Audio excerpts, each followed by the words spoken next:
sebagai contoh bagi kita. Kita kadang ketika ada orang tua kita salah, kita anggap orang tua kita tidak adil.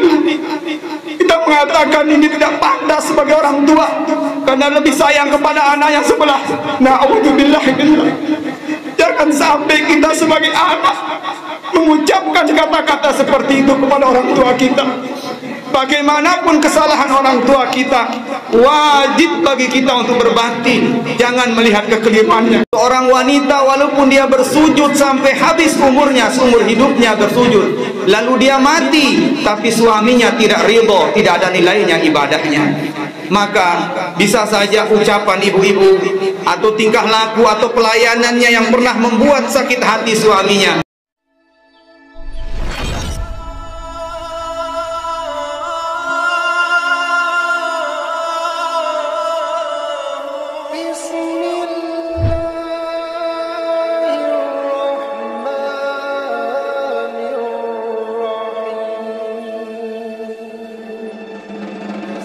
وحل الله لكم فيه الطعام وحرم عليكم الصيام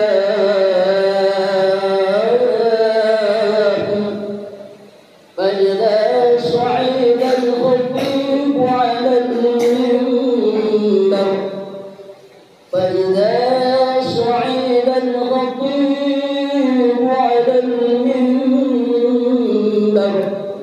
فلا يتكلمن أحدكم.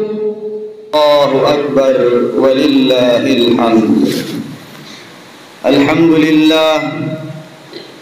لله الذي حرم الصيام أيام الأعياد ضيافة للعباده الصالحين.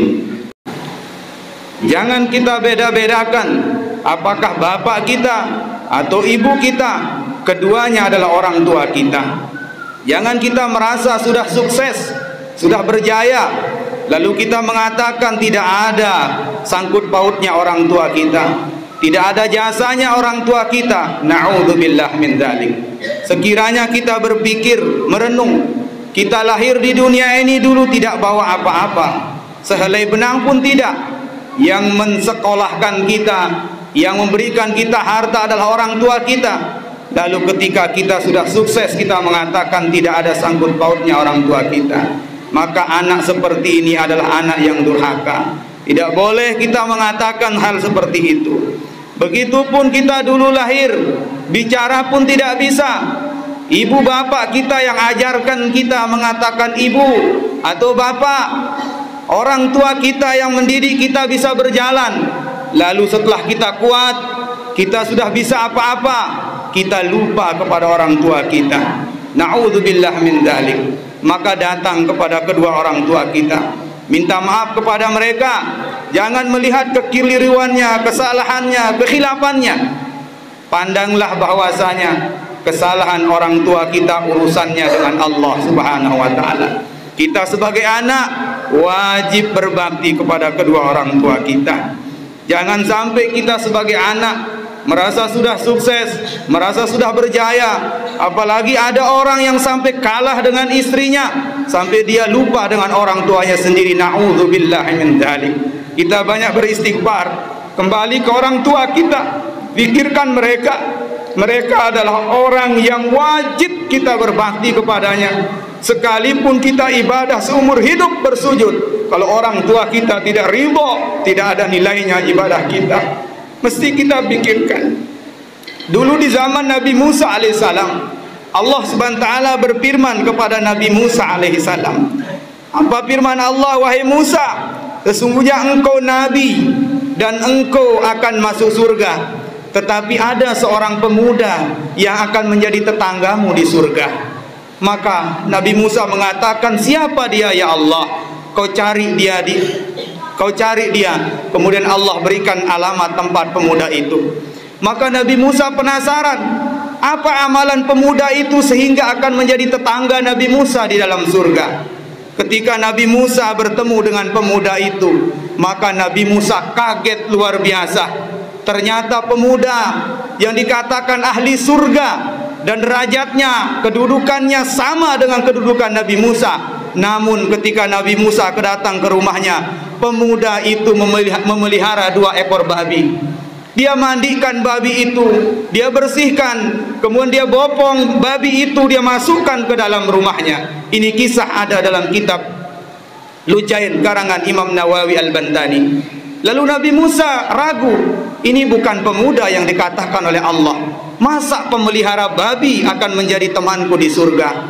Lalu Nabi Musa datang, wahai pemuda, Allah telah mewahyukan kepadaku bahwa engkau ini adalah salah satu orang yang akan masuk surga, dan derajatmu nanti sama dengan aku di surga. Lalu aku lihat kenapa engkau pelihara babi.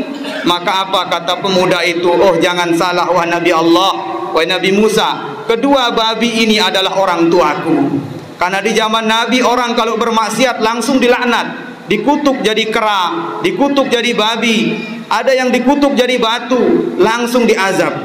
Lalu Nabi Musa mengatakan, sudah jelas orang tuamu, ibu bapakmu bermaksiat sampai dikutuk, kenapa kamu masih berbakti? Apa kata pemuda itu? Wahai Musa, dosa orang tuaku urusannya dengan Allah, kesalahan orang tuaku urusannya dengan Allah, tapi kebaktianku, kewajibanku kepada orang tuaku. Menangislah Nabi Musa. Apa kata Nabi Musa? Wahai pemuda, ini yang menyebabkan kau mulia di sisi Allah. Ini sebagai contoh bagi kita. Kita kadang ketika ada orang tua kita salah, kita anggap orang tua kita tidak adil. Kita mengatakan ini tidak pantas sebagai orang tua karena lebih sayang kepada anak yang sebelah. Na'udzubillah. Jangan sampai kita sebagai anak mengucapkan kata-kata seperti itu kepada orang tua kita. Bagaimanapun kesalahan orang tua kita, wajib bagi kita untuk berbakti. Jangan melihat kekeliruannya, kesalahannya. Masih ada kesempatan kau berbakti, meminta maaf kepada orang tuamu walaupun dulu kau derhaka semasa dia hidup. Caranya yang pertama kata Nabi, as-salatu alaihima, berdoa, doakan kedua orang tuamu. Kemudian istighfar, pahala istighfarmu kau sampaikan, kau niatkan kepada kedua orang tuamu. Kemudian yang ketiga kata Nabi, sambung silaturahim kepada keluarga-keluarga orang tuamu. Dan yang keempat kata Nabi, sampaikanlah wasiat yang pernah diwasiatkan orang tuamu dulu semasa hidup. Dan yang kelima kata Rasulullah, berbaiklah, berakhlaklah kepada sahabat-sahabat orang tuamu. Ini cara berbaktinya anak yang dulu semasa orang tuanya dia durhaka, kemudian orang tuanya meninggal dunia. Kemudian yang kedua, yang wajib meminta maaf duluan adalah seorang istri. Ibu-ibu wajib meminta maaf duluan kepada suaminya. Karena Rasulullah sabdakan, seorang wanita walaupun dia bersujud sampai habis umurnya, seumur hidupnya bersujud, lalu dia mati, tapi suaminya tidak ridho, tidak ada nilainya ibadahnya, maka bisa saja ucapan ibu-ibu atau tingkah laku atau pelayanannya yang pernah membuat sakit hati suaminya, beristighfar, minta maaf kepada Allah, lalu minta maaf kepada suami ibu-ibu, datang kepadanya, jangan merasa ego, jangan merasa kita benar, jangan merasa ibu-ibu benar, suaminya salah lalu tidak mau minta maaf. Wajib bagi seorang ibu-ibu untuk minta maaf atau istri minta maaf kepada suaminya. Dulu Rasulullah pernah menyampaikan kepada Siti Fatimah, wahai Fatimah, wanita yang pertama kali masuk surga setelah Ummul Mukminin, setelah istri-istri Rasulullah dan putri-putri Rasulullah adalah seorang wanita yang bernama Siti Mutiah. Maka Sayyidatina Fatimah penasaran, apa amalan Siti Mutiah sehingga dialah wanita yang pertama kali akan masuk surga nanti di akhirat. Lalu ketika di sana sampailah Siti Fatimah ke rumahnya Siti Mutiah, lalu bertanya, wahai Siti Mutiah, apa amalanmu sehingga Rasulullah mengabarkan bahwa kamu wanita yang pertama kali masuk surga? Apa kata Siti Mutiah?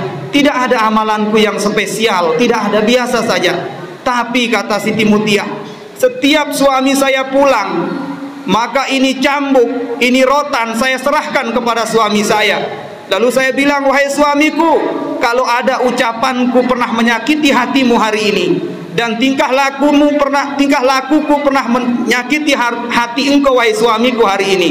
Cambuk aku, hukum aku, pukul aku, karena aku tidak mau nanti Allah menyiksaku karena tingkah lakuku yang menyebabkan engkau sakit hati. Apa kata Siti Fatimah? Wahai Mutiah, inilah sebab engkau menjadi wanita yang pertama kali masuk surga. Kaum muslimin muslimat yang dimuliakan oleh Allah Subhanahu wa taala.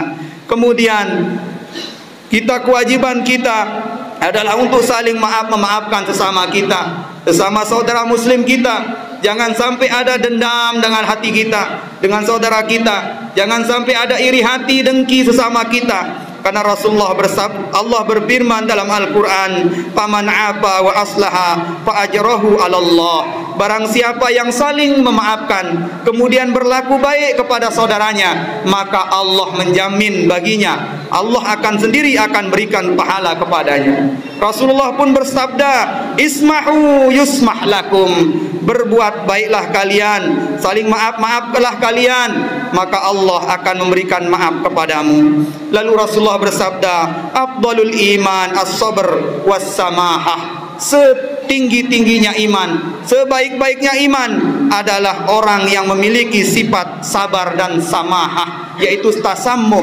Samahah artinya berlapang dada, saling memaafkan. Bagaimana cara kita? Dengan cara saling mengikhlaskan, saling mengucap salam, kemudian saling bersalaman ketika bertemu. Sebab Rasulullah bersabda, "Ma min muslimain yaltaqiyani wa yatasabahani illa ghufira lahuma qabla an yaftariqa." Barang siapa dua muslim bertemu lalu ia bersalaman, saling memaafkan, Allah menggugurkan seluruh dosanya sebelum berpisah tangannya yang bersalaman itu. Ini hadis Nabi sallallahu alaihi wasallam. Oleh karena itu, kita saling maafkan. Jadikanlah momen Idul Fitri ini untuk kita saling mengikhlaskan. Terutama kita di kampung Cemara ini, satu pun agar tidak ada saling iri, saling dengki, saling dendam. Biar Allah Subhanahu wa taala berkahi kampung kita. Karena salah satu sebab kampung tidak berkah adalah di dalam kampung itu ada orang yang bertikai, orang saling benci, orang saling iri dan saling mendengki. Kaum muslimin muslimat yang dimuliakan Allah Subhanahu wa taala.